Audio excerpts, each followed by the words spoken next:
Bonjour à tous et bienvenue dans Génération Reconversion, la découverte des acteurs et des secteurs d'activité qui recrutent, qui peuvent être utiles pour votre reconversion future. Eh bien, on va découvrir un secteur d'activité qui recrute a priori, c'est celui des fleuristes avec Athéna Constantinidi.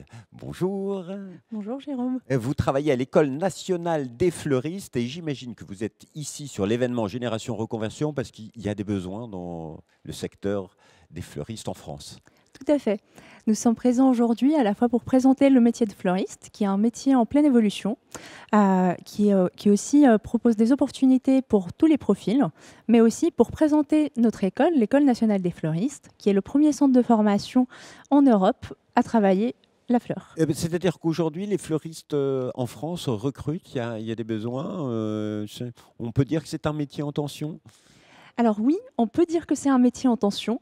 Le métier de fleuriste est un métier avec 100% d'employabilité. À ce jour, nos apprentis, nos apprenants, en sortant de l'école, ils trouvent directement un emploi ou créent directement leur entreprise. Alors justement, on est quand même sur le salon de la reconversion. On peut se reconvertir dans ce métier. C'est facile. La formation, elle dure combien de temps quand on est sur l'École nationale des fleuristes? Alors, l'école forme par voie d'alternance, la voie classique, on va dire, mais aussi par la voie de la reconversion.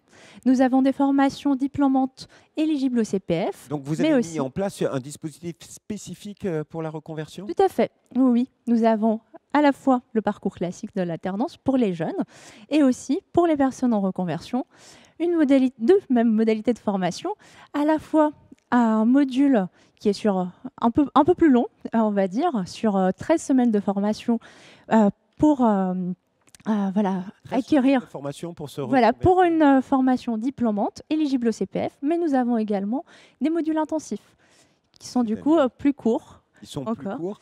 Et derrière, vous accompagnez aussi ces personnes en reconversion dans la recherche de leur nouvel emploi? Tout à fait, oui. Nous accompagnons déjà pour la formation nos apprenants venant de toute la France, à la fois dans la recherche de maîtres d'apprentissage pour les plus jeunes, de financement pour les personnes en reconversion, mais aussi par la suite, l'école étant administrée par l'Union nationale des fleuristes.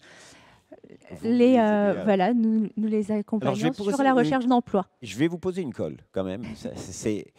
Il y a dans des secteurs des personnes qui peuvent se reconvertir et qui font des contrats pro en alternance. Ils font donc l'alternance pour apprendre leur nouveau métier. Est-ce qu'on peut le faire dans votre école? Tout à fait, oui, c'est possible. Si je décide de devenir fleuriste, je peux m'inscrire par l'alternance à condition que Transition Pro valide mon projet de financement. Voilà, vous avez toutes les possibilités. L'école offre plein de possibilités, plein de solutions de formation. Alors, si vous voulez en savoir plus sur cette école, vous pouvez aller sur école-nationale-des-fleuristes.fr, c'est ça. Et j'ai envie de vous poser une toute dernière question. Quel est le conseil que vous donnez à ceux qui veulent se reconvertir? Lancez-vous. Merci beaucoup Athéna pour ce dernier message d'espoir. Lancez-vous, vous allez pouvoir vous reconvertir. Et je vous dis à bientôt pour de nouvelles émissions autour de la reconversion professionnelle. Au revoir.